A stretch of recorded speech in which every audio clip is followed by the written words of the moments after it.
The following podcast is taken from a live broadcast on Inspire FM.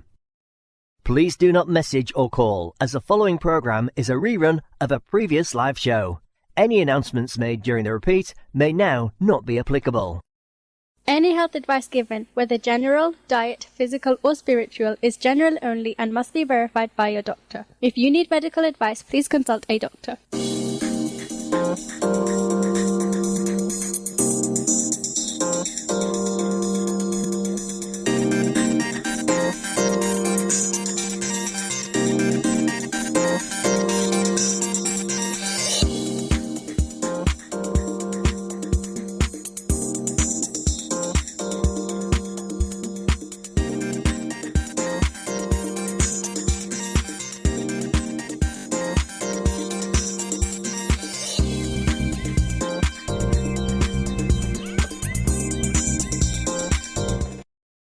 Assalamu alaikum, and welcome to the latest edition of the Health and Fitness Show. I am your host Suleiman Rafiq, and we are broadcasting live today on Thursday the 18th of January 2024. Thank you for joining us for today's Health and Fitness Show. As always, if you do have any questions or comments, you can text or WhatsApp us on 07779 481822. That number again, 07779 481822. So, as listeners may have been seeing in the news earlier this week, Brew Monday or Blue Monday, and there's various different ways of thinking about the day, but the third Monday in January is sometimes referred to as the most difficult day of the year. But this is actually a myth. We all have our good days and our bad days, and those aren't for the calendar to decide. It's time to stop this myth about Monday being blue and instead start a conversation. Reach out and connect with family, friends, colleagues and loved ones. Any day can be a Brew Monday. It doesn't matter if it's a Monday morning or a Saturday night, or if you're drinking green tea, black coffee or indeed orange juice. If you're sharing a cuppa and listening, you're doing it right. So for today's show, we will be focusing on this topic, and I'm delighted to say that we're joined by two expert guests. Firstly, in the studio, we have Julia. Julia, welcome to Inspire FM. Thank you. And could you just, before I introduce the other guests, just tell us a little bit about yourself? Yeah, okay. So I'm Julie Furnival. I am retired now, but I used to work in education and in further education and adult education, although I've done a bit of work with younger people as well. But the main reason why I'm here is because I'm a volunteer with Samaritans. I've been a volunteer for a while, and yeah, I'm hoping to be able to tell you all something about it and to tell you about the Brew Monday campaign and the things that we've been doing around that. Fantastic. Thank you very much for giving up your evening to be with us here today. You're welcome. And I'm delighted to say we're also joined by a friend of the show and a familiar face, and or it'll be a familiar voice, won't it, for a lot of listeners. Dr. Jalal Mia. Assalamu alaikum, Dr. Jalal. Walaikum salam. How are you? Very well, very cold. Yeah, good. You've got company. Yes. Fantastic. So, Dr. Jalal, just for those of the listeners that may not know you, can you just introduce yourself and tell us a little bit about yourself as well? Yeah. So I I suppose now I'm a lecturer in psychology. I teach now psychology full time, but I'm a health psychologist. All my family and friends are in Luton, supporting Luton, and we ran, as you know, a charity called Our Minds Matter, which is based in Luton, providing education and advocacy for focusing on faith communities, religious groups and faith communities. Fantastic, that's great. And yeah, as you say, it's an organisation that's been around for a while now, is doing a lot of great work. So thank you to you and your colleagues for everything you're doing in that space. So in terms of today's topic, as we're talking about Brew Monday, it would be great, Julie, if I could start with yourself, just in terms of, like you mentioned there, you're retired now and you're working with the Samaritans, and you just, some people may have a preconceived idea of what the Samaritans are. Can you just explain what are the Samaritans and what do they aim to do? So it's a charity. It's nationwide. There's over 100 branches up and down the country. And our vision as an organisation is that fewer people die by suicide. And we try to achieve this by talking to people, but not just talking to people who are feeling desperate, but anybody who has something on their mind. The idea being that if we can talk to people long before they reach the stage where they're having suicidal thoughts, by getting things off their chest, by talking about it, people can begin to see a way forward. But Suleiman, you said that there are many incorrect ideas about the charity and what we do. So first of all, we are not a charity linked to any religion. We are for all faiths and to none, and that's very, very important. And the other thing that we can say is that our role is to listen to people. It isn't to give people advice. So we don't tell people what to do.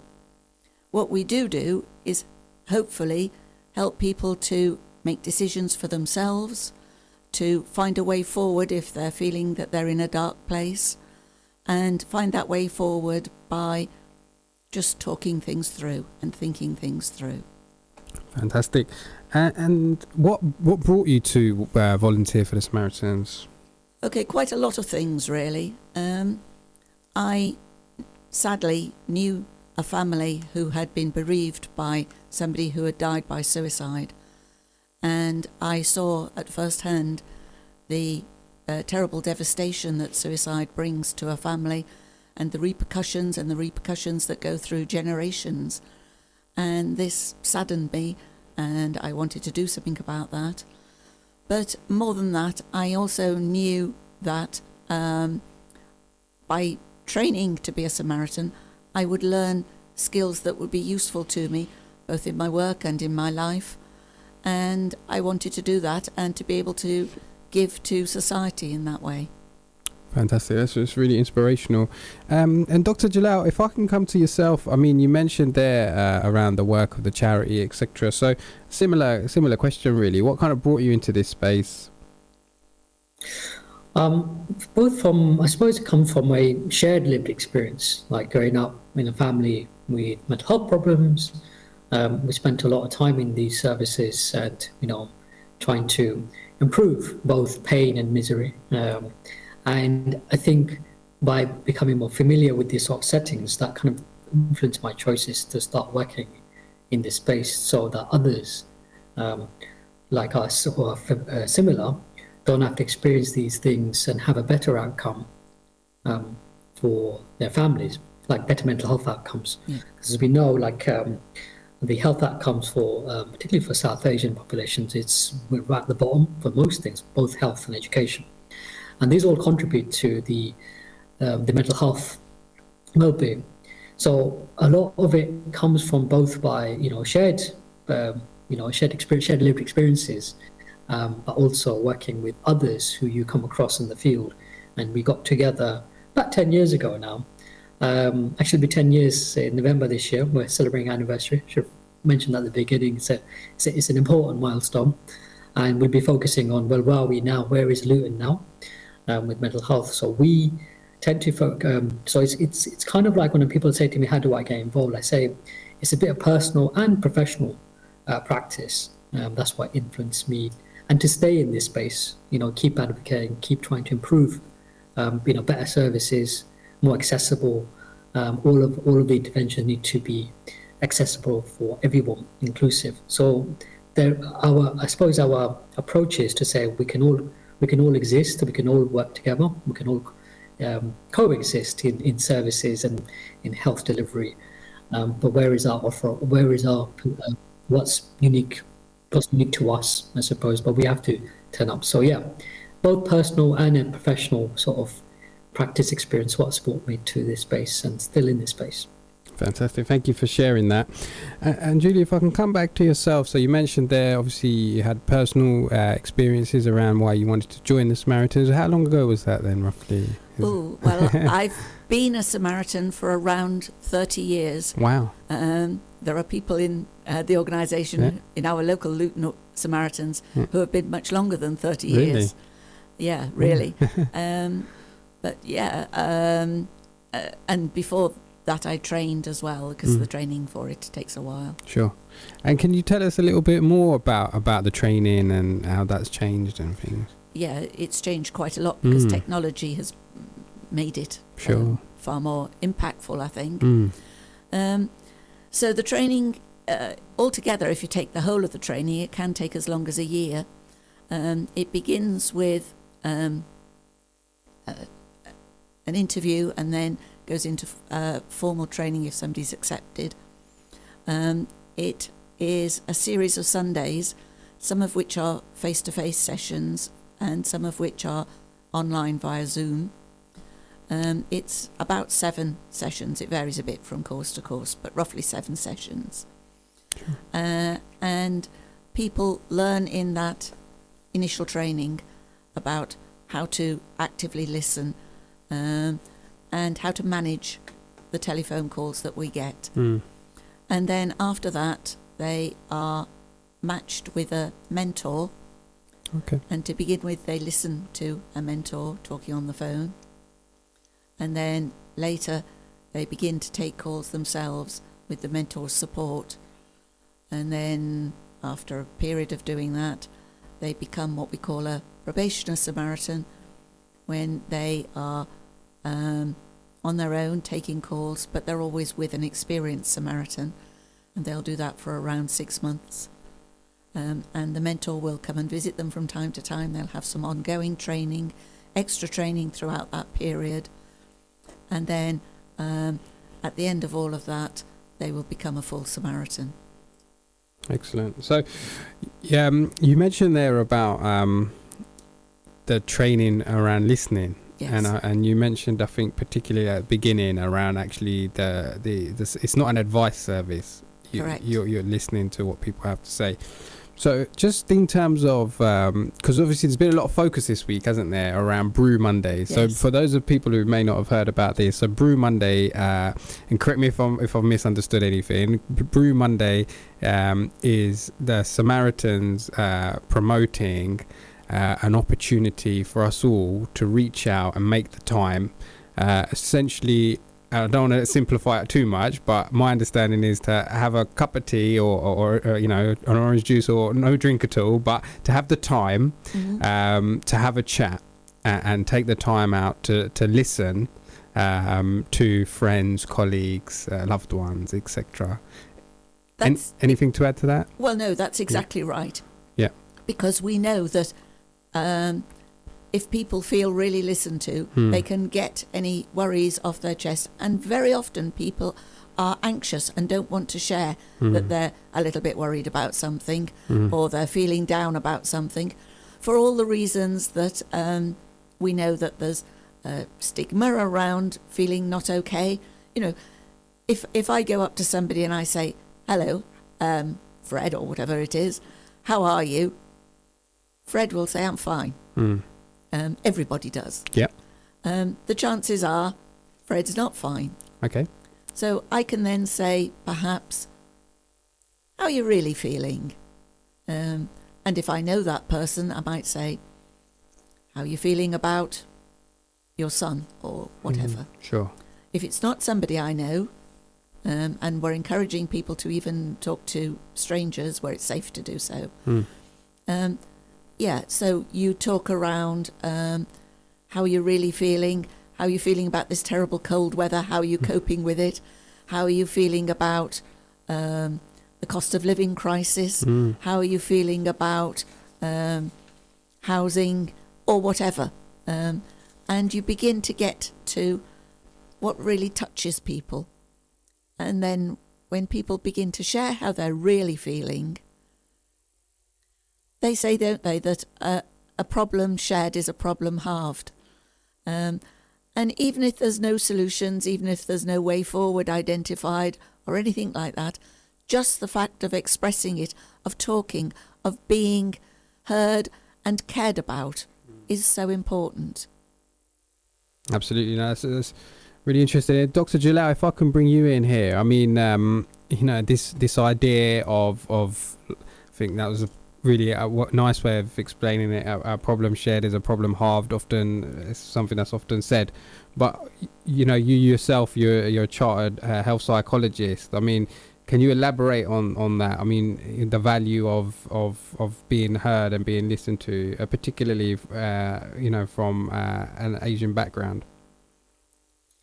I think absolutely. It's Julie's mentioned a lot of things there around cost of living will be affecting a lot of our people from our backgrounds. To South Asians, when you look at the disposable incomes in those families, where they are, so the pressures will be extreme.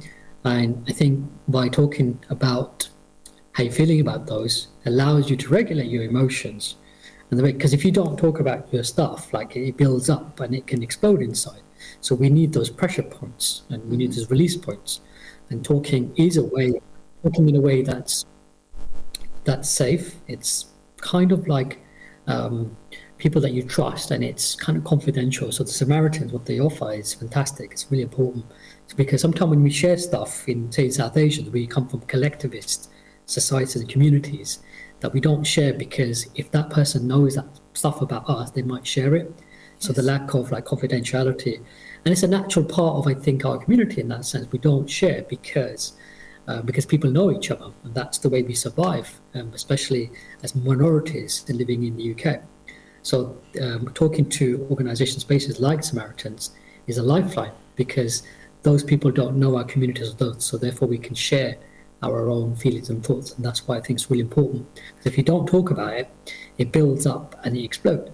So you need those pressure points like Brew Monday, other initiatives throughout the year, so they're reminders to say, look, don't keep it all inside.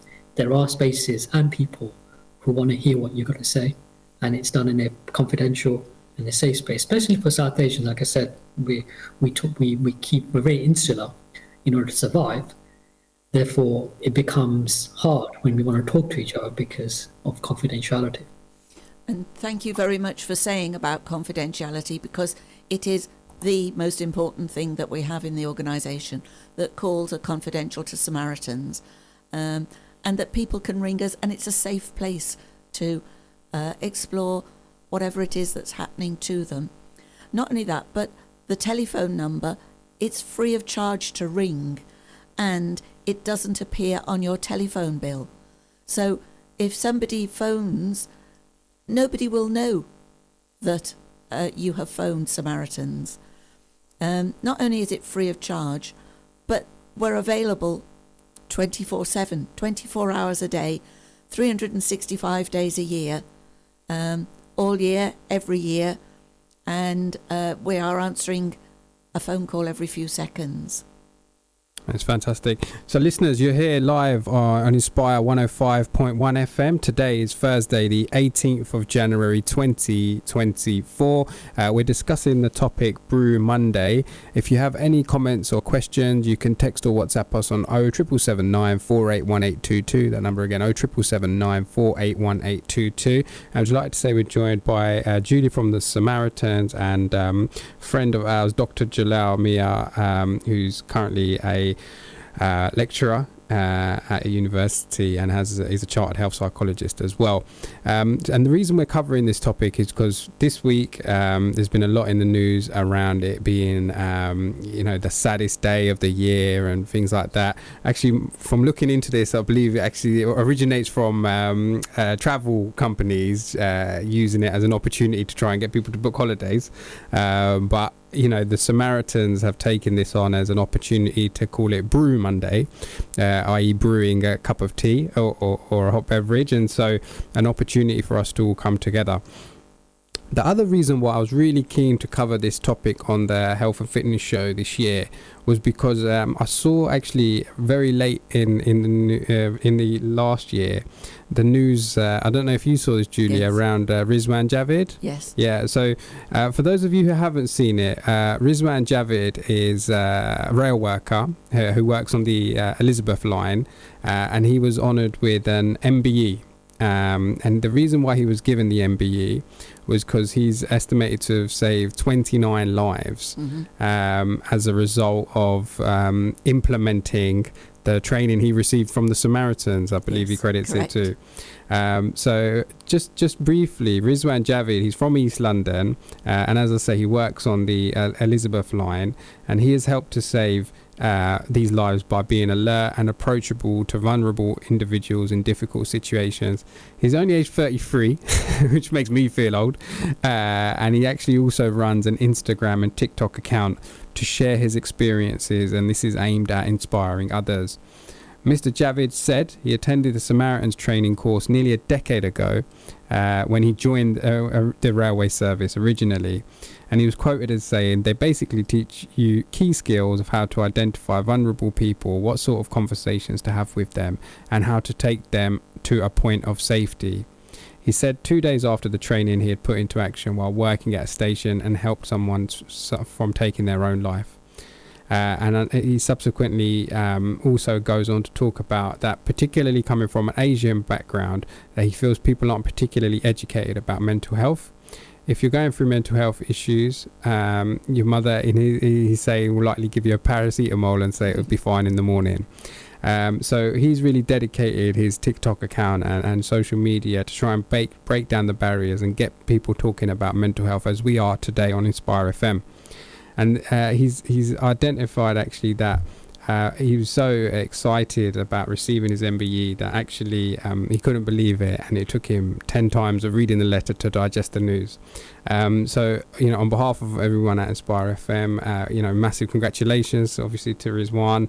And I think it's great that he recognises the training that he received from the Samaritans, particularly in order to help him save so many lives. And it's great to see that. So, listeners, we've been talking a lot about the Samaritans and the importance of talking and being heard and listened to. In the second half of today's show, we're going to talk more. We're going to get into some of the practical elements of actually, from a day-to-day perspective, whether it's with your colleagues or your friends or your family, whoever it may be, how can you be a good listener? So we're going to try and condense your 30 years of experience and 1 year of training into 25 minutes, and really, I think, just hopefully give the listeners some very practical ways of taking what we're talking about today, the importance of listening to each other and giving each other an opportunity to talk about how we really feel. So like you say, that we can, at a very early stage, avoid any difficult situations someone may experience in their lives.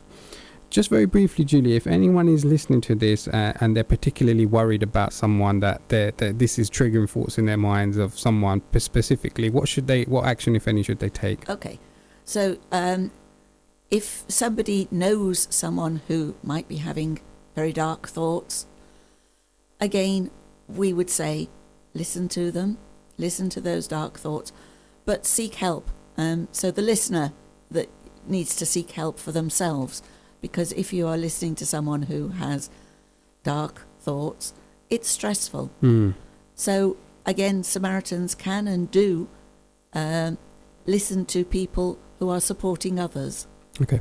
And try and get the individual to ring Samaritans, because we really do have decades of experience in talking with people who are experiencing some very significant difficulties, perhaps some extreme mental health issues, perhaps just simply acute depression and suicidal thoughts. Yeah. Fantastic, thank you. And Dr. Jalal, we've got a minute left, but similar question to yourself. Obviously, Our Minds Matter encourages conversations, but then how do people deal with that? It's like what Julie said, absolutely. We have to normalise it, normalise talking. It should be part of who we are. So talking about feelings, talking about trusted spaces, knowing where to go to. And, as a charity, we signpost to Samaritans because they're there when we're not, see? So they do life-saving work. So they normalize the conversation and be aware of the stigma that you have, self-stigma, and address that self-stigma. Fantastic, thank you. So unfortunately we are fast approaching our advert break, so we've only got 30 seconds until the advert. So listeners, thank you very much for being with us in the first half of today's show. As I say, we've been joined by Julie from Samaritans and Dr. Jalal Mia, who's a chartered health psychologist and lecturer at university. In the second half of today's show, we're gonna get into the nuts and bolts of how you can all be really good listeners and support each other. So as always, if you have any questions, 07779 9481822. But until the other half of the show, Assalamu alaikum.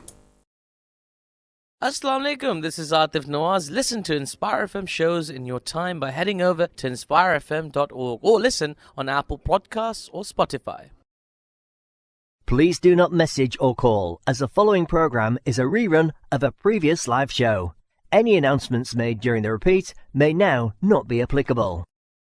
Any health advice given, whether general, diet, physical, or spiritual, is general only and must be verified by your doctor. If you need medical advice, please consult a doctor.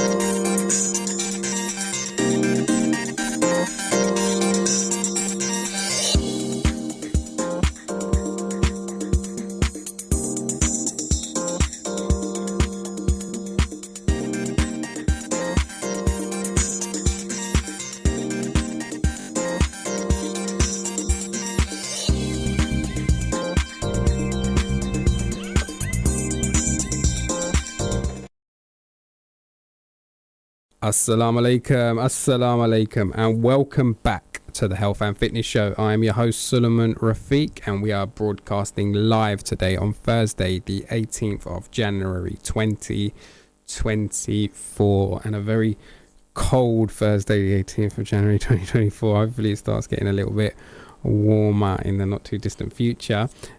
Delighted to be talking about Brew Monday on today's Health and Fitness Show.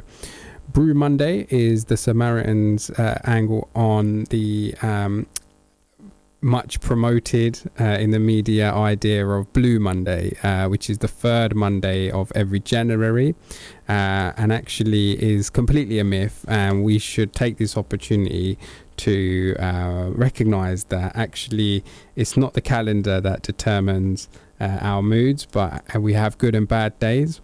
And it's always an opportunity to reach out to our family, friends and loved ones, to take the time to have a conversation and really listen to what each other have to say. With that in mind, we're joined by two expert guests in the studio who I'm just going to ask to reintroduce themselves. So Julie, if I could start with yourself. Yep. I'm Julie, and I'm a volunteer with Samaritans of Luton, South Beds and Harpenden. Fantastic. And Dr. Jalal? So I'm a child health psychologist, lecturer in psychology, and co-founder of Our Minds Matter, charity based in Luton. Fantastic, that's great, and thank you both very much for giving up your time to be with us on Inspire 105.1 FM. Listeners, as always, if you have any comments or questions, you can contact the studio on 07779 9481822. So it's slightly amiss of me actually. So in the first half of today's show, Julie, we were talking about Rizwan Javid, who was honoured in terms of receiving an MBE. A lot of media coverage about that, but hadn't appreciated actually if we can recognise someone a little bit closer to home. Can you elaborate on that? Yes. Well, first of all, congratulations to Rizwan. That's some marvellous news, and it comes from his incredible work with saving passengers, but from the partnership arrangement that Samaritans and Network Rail have. But closer to home, our own branch of Samaritans have a volunteer who's only just retired, having been a volunteer for 52 years with Samaritans, and she also received an MBE in this current round. So Amazing. we're delighted about that. Yeah, no, absolutely. You should all be super proud Yes, of her, we are. and a huge congratulations to her on behalf of Inspire FM as well, and a huge thank you for the work that she's done over 52 years. Yes. So I think today's show is designed to make me feel old. It's like, yeah, absolutely, it's mind-boggling to think of that amount of time. So amazing efforts, absolutely. So as we were talking about, there's an importance around listening and talking to people in a way that they feel listened to. Mm-hmm. And actually, in preparation for today's show, I was having a look at the Samaritans website, and they give some tips and activities and things that people can do in order to improve their listening skills. So, Julie, I'm going to hand over to you to kind of give us a bit of an overview how all of us can be better at doing this. So we have an acronym to help people remember some of the things that you need to keep in mind when you're listening to someone, when you're really, really listening to someone. The acronym is SHUSH. The first S stands for showing that you really care about the person you're listening to. So you're focusing on the other person. If it's appropriate, you might be making eye contact. You're not looking at your phone. You're really focusing on the other person. The H stands for having patience, because it's easy for people to say, oh, I'm fine. And you need to have patience. It might take time and several attempts before a person's ready to really talk about what's on their mind. And then the U of SHUSH is about using open questions. Open questions are ones that don't demand a yes-no answer. Ones like, tell me about, or how did this happen, or how did you feel about that?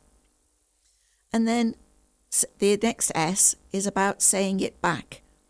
So checking that you've understood, but saying the same words, phrases. Have I understood you right? You're telling me that, and then repeating it back. But not interrupting and not offering a solution. And finally, the last H is about having courage, because it does take a lot of courage to talk to people about difficult issues, and you shouldn't be put off if at first you get a negative response, or somebody says mind your own business or something like that. And also having courage, don't be afraid of silence, don't be afraid of quiet between the 2 or 3 of you, or however many. Fantastic, thank you. That's really helpful. I think there's elements of that I'm thinking I should maybe take note of, definitely. And Dr. Jalal, I mean, from your experience as well, you know, how is someone a good listener? How do they be a good listener? I think from what we've learned, like working with different groups in Luton, we think it's 2 things, like definitely being non-judgmental, Mm-hmm. and really focusing on that confidentiality, to say, I'm not going to share this with nobody. So we think those 2 things are absolutely critical, because information can get, sort of like manipulated over time with the right intentions. And we know that when we're working with individuals, like, I think normally what happens in our charity, we have the carers or the guardian or the parent approach the charity. So it's never the individual that comes, it's the person looking for help and support. We've been to these other services, we don't know what to do. They don't really recognize, that this is so what we do as a family or as a community. So we say to them, okay, we'll listen to, it's like what Julie was saying, active listening is very, very important, and active listening. And you have to train. So we ask them to come to training, go to the workshops done by our partner services. You have to learn this as well. You're not going to do it this on. If you're struggling with knowing how to do it, attend the workshops. We have some workshops, but we signpost to the other workshop because they've done they're in good hands, they're in safe spaces. So we know that when they're more skilled, they're able to do this conversation with the person they're looking after, and also they feel empowered. So they know, okay, this is the service here, this is how they operate, this is where to go, so they become more familiar. So that reinforcing of learning is important, because the learning bit is the liberation part of like where people can get access to the places that they need and how to have this conversation, because it's not something that will come overnight. You have to really appreciate that and respect the relationship. If your child or your person looking after is not talking to you about how they're feeling inside and they're harming themselves, how do you do that? It's a skilled piece, and you should really respect that. So we would say that actually learning is the key. One of the ways to well-being is learn. So we would signpost them into the right place where we think that they will be respected, where they will be heard. And an example is like mine, for example, could be Samaritans, could be, we think, mental illness, depending on the type of condition they've got or what they're showing. We will then say, look, you need to improve your knowledge. So cognition is important, how you understand that, and then problem solving. We will teach them how to problem solve. Fantastic. And actually, just before today's show was going live, the show before us, the speaker was talking about listening to children, the importance of listening to your own children and listening to children generally. I mean, that may take a mind shift potentially, particularly if you in your work you're used to talking with adults, etc. So, I mean, Julie, is there any kind of particular tips you'd give when it comes to listening to children specifically? Well, we at Samaritans say that our service is available to everybody, and we do get children ringing us, and we listen to children in exactly the same way as we listen to adults. So I think it's about respecting that child, respecting the feelings that they're putting forward, perhaps seeing anger from a child and realising that there's something behind that anger, or the opposite, somebody who is withdrawn, reluctant to talk, trying to get to the reasons behind that. And as I indicated a minute ago, it's about respecting the child, however old that child is, because they are entitled to have their own feelings, no matter what. And the reason why a parent-child talk is so very, very hard is that many children believe that perhaps they might get into trouble for their feelings, or that the parent won't understand. And the other way round, it's very hard for a parent to get over the idea to a child that actually it is okay to have negative or difficult feelings, or to want to do something that is not what the family is expecting. Perhaps with older children wanting to have a different career path or study path to the ones that the family are expecting. Sure, yeah, no, absolutely. That's really thoughtful. And Dr. Jalal, just from yourself in regards to listening to children, anything you'd like to add? Yeah, it's. I think it's a very interesting one. I think you'd have to do it differently, and that's in the way you communicate to adults. But absolutely, adhering to respect, active listening, all the principles apply. I mean, what we tend to do is, if we're in that position, okay, well, can you draw us a picture of how you're feeling? And that normally will start the conversation. And sometimes they don't want to, and we would respect that too. Just say, okay, well, these are the colours. We would do colours things, for example. Here's the colours that represents, these types of emotions. So which colour are you feeling? Sometimes they might not have the vocabulary to articulate themselves about how they're feeling and stuff. So you have to do things in a world that relate to them. So there are ways, but again, this will be done by more professionals. We'll say, okay, this is the type of assessments that they will do in this type of service. So we might talk through with the family. We might do some of that prep work. So when they go into that place of the well-being and the people that need to speak to them, the statutory services, we would have reassured them, given them a bit of confidence, and given them a bit of empowerment for that family unit, so the young person can open up. So sometimes we don't, but we do get but they don't want to go to the services because they've had a bad experience, and that's when we get stuck as a charity. It's like, what do we do? So we might use more visual stuff to do work with children, because it's more it's less abstract for them, and they're more able to relate. That's really helpful. Thank you for that. So just moving on in terms of a specific issue around self-harming, particularly. So just again, Julie, if you can kind of give your kind of knowledge around that, please. Yeah, there are a lot of myths again around self-harm, where people feel that self-harm is just attention seeking or something like that, or trying to be go with the flow of what's popular amongst young people or something like that. But when you talk to people about why they are self-harming and how it feels, people quite often say it's a release of emotion. It's something I have to do because it's a way of releasing my emotion. And again, it comes back to how to talk to people about seeking professional help, or talking to people about what it is that's behind the action of self-harming. What is it that is causing the incredible distress that is leading someone to self-harm? Absolutely. And Dr. Jalal, is there anything you'd like to add on this point?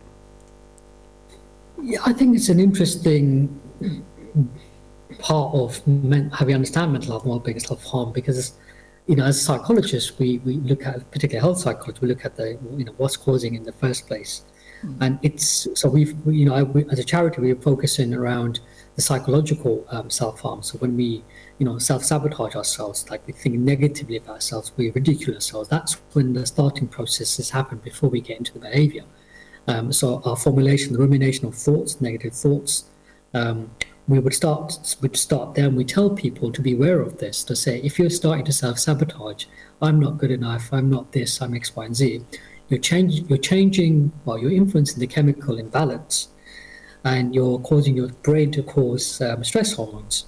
So it goes into the body, and then it activates stimulates the nervous system. So we ask people to look at it right from the start, not just in crisis. So I should point out, charity works at prevention stage around education, and therefore it starts off with that self-sabotaging talk. Things like, even in working professionals, it could be imposter syndrome. Okay, well, there's a limit to that. Yes, we can have these negative thoughts, but we have to be careful about the regulation of this negative emotion that we regulate. So as well as there's physical things that we do to self-harm, it starts off with our thinking. When we are producing those hormones, if you like, influences chemicals, and then it ultimately becomes a behavior later on. So we're saying, be aware when you start producing negative thoughts, what's going on, list them, what's happening, why is that, and be careful of how much you talk yourself down. Because you do have a responsibility to look after yourself. It is about protecting your own boundaries. So we know that people do that, and they're thinking, I'm so tired now, I don't know what to do, because of the thinking, and that's why the release comes in that sense. Sure, absolutely. Thank you both for talking about that. And then, the next topic I wanted to cover, and apologies, listeners, we're running out of time. If you do have any questions or comments, you can still text us on 07779 481822. You're live on Inspire 105.1 FM, and today is Thursday, the 18th of January 2024. Dr. Jalal, if I could stay with you just for a moment. The other thing that actually came up today in a conversation was around the role of social media, and there's this term I think is doom scrolling, where people, particularly with so much going on in the world currently, people kind of on social media seeing a lot of distressing images, etc., and how that's impacting on their mental health. I was wondering if you could elaborate on that and the issue around people, constantly scrolling.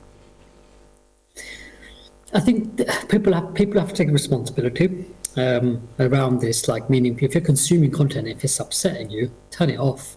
That's advice, turn it off, because you're not going to be able to function. How are you going to function? How are you going to make a difference? How are you going to take part if you keep being traumatized? And the thing is, because it's available 24/7, the information that we have on social media, as soon as you wake up, it's straight in there. Allow your body and your brain to warm up. So if you think about, like physical activity, exercise, you don't start running a marathon when it's intense. You have to do the warm-up and stretches. So be careful of this when you're opening up the social media space. I know it's in good good intentions, and it can have a positive, but think about the vulnerability.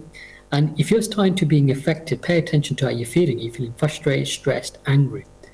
There's only so much time. It takes a lot of energy. And I think people who use social media do have a responsibility to sort of regulate how much or moderate how much they're using. An hour before, 2 hours before you go, don't watch anything on social media. Watch a comedy, do something relaxing. Because when you go to sleep, it messes with your sleep. So think about, if you're going to engage with social media, think about what time of the day I'm going to engage, so you're able to function more properly, or more healthily, I should say. So it's not going to go away, I should point out. And media companies and social media companies, they want your attention. You're a consumer. So the more eyeballs they have on the electronic devices allows them to sell you things, advertising. That's fine, that's how the business world works.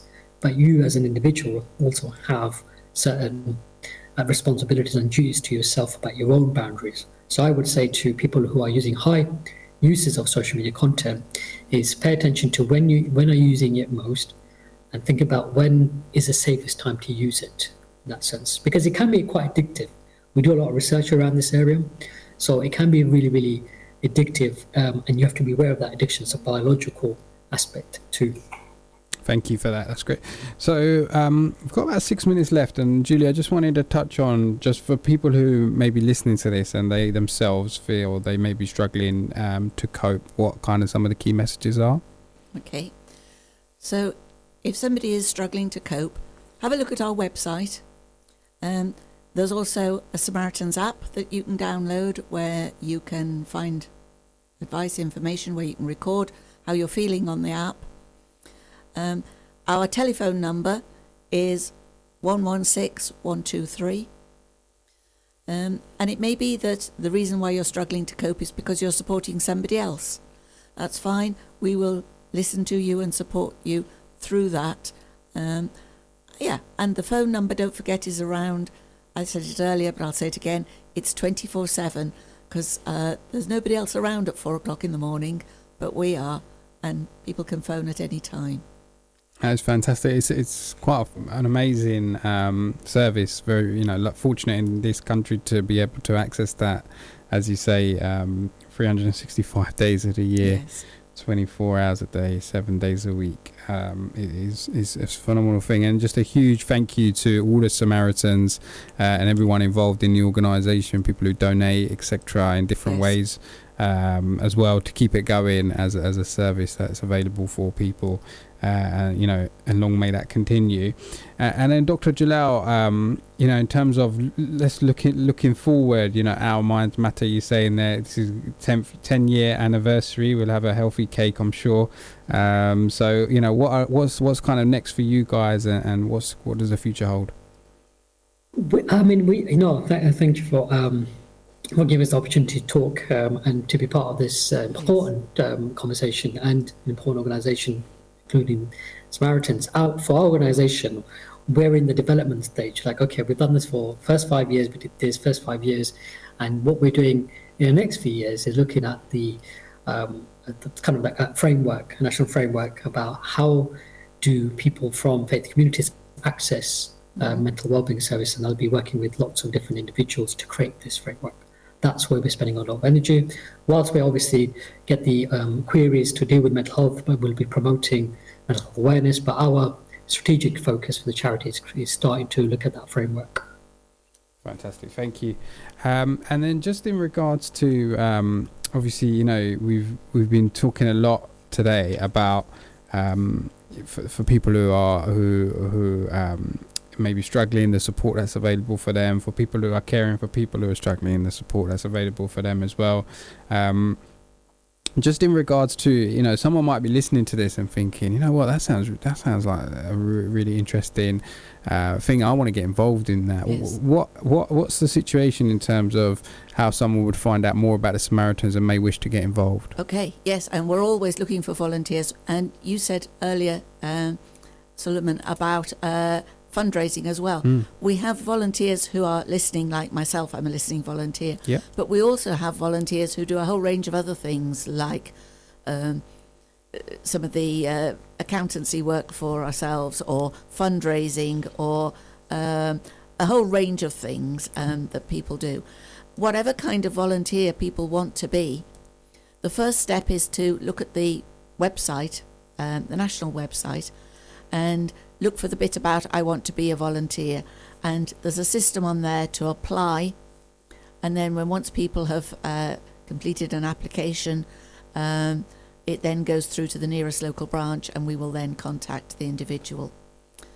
Yes, and we very much want more volunteers. Fantastic. Yeah, no, absolutely. Hopefully there are people listening to this who'd be interested in helping out as well. And we also want volunteers from many faith communities and many other communities that we have in our many of Luton's diverse communities. We really want those people involved. Absolutely. No, it'd be great to represent the community that you're serving. Yes. Absolutely. So as Julie said there's more information on the website for anyone who's keen to learn more around the training opportunities and the volunteering that's available. And I think at the very beginning, if I remember correctly, you mentioned how it helps also in your day-to-day life as well, absolutely. Doesn't it? Yes, I've learned huge amounts from my time as a Samaritan. And the other thing that I've had from my time as a Samaritan is incredible friendships.